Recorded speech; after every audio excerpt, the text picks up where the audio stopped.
প্রধান উপদেষ্টার সঙ্গে হেফাজতে ইসলামের নেতাদের বৈঠক। প্রধান উপদেষ্টা অধ্যাপক মোহাম্মদ ইউনূস হেফাজতে ইসলামের নেতাদের সঙ্গে বৈঠকের পর ফটো সেশনে অংশ নেন। প্রধান উপদেষ্টা অধ্যাপক মোহাম্মদ ইউনূসের সঙ্গে বৈঠক করেছেন হেফাজতে ইসলাম বাংলাদেশের নেতারা।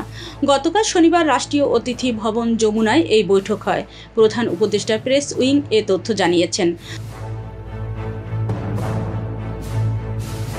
গত সোমবার উত্তরায় মাইলস্টোন স্কুল অ্যান্ড কলেজে বিমান বিধ্বস্ত হয়ে হতাহতের ঘটনা ঘটে। এর প্রতিক্রিয়ায় পরদিন মঙ্গলবার উত্তরায় বিক্ষোভ ও দুই উপদেষ্টাকে অবরুদ্ধ করে রাখা সচিবালয়ের সামনে বিক্ষোভের পর রাজনৈতিক দল ও জোটের নেতাদের সঙ্গে বৈঠক শুরু করেন প্রধান উপদেষ্টা। মঙ্গলবার রাতেই 4টি দলের 8 জন নেতার সঙ্গে বৈঠক করেন প্রধান উপদেষ্টা।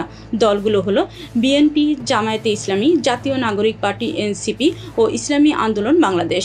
পরদিন বুধবার 13টি রাজনৈতিক দল ও জোটের 13 জন নেতার সঙ্গে বৈঠক করেন তিনি। আর গতকাল আরও 12টি দল জোটের 12 নেতার সঙ্গে বৈঠকে বসেন প্রধান উপদেষ্টা। এই বৈঠকের পর হেফাজতে ইসলাম বাংলাদেশের 11 জন নেতার সঙ্গে বৈঠক করেন তিনি। প্রধান উপদেষ্টার প্রেস উইং জানায়, বৈঠকে শাপলা চত্বরের হত্যাকাণ্ডে ক্ষতিগ্রস্তদের জন্য প্রয়োজনীয় ক্ষতিপূরণের ব্যবস্থা এবং এ ঘটনার যাবতীয় তথ্য উপাত্ত সংগ্রহ ও সংরক্ষণের ব্যবস্থা গ্রহণের বিষয়ে আলোচনা হয়।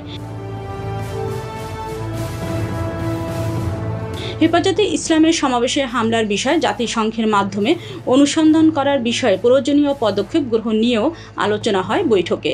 এছাড়া ফ্যাসিবাদী শাসন আমলে হেফাজতের নেতা কর্মী ও আলেম ওলামাদের বিরুদ্ধে দায়ের করা মিথ্যা মামলা প্রত্যাহারের অগ্রগতি নিয়েও আলোচনা হয়েছে।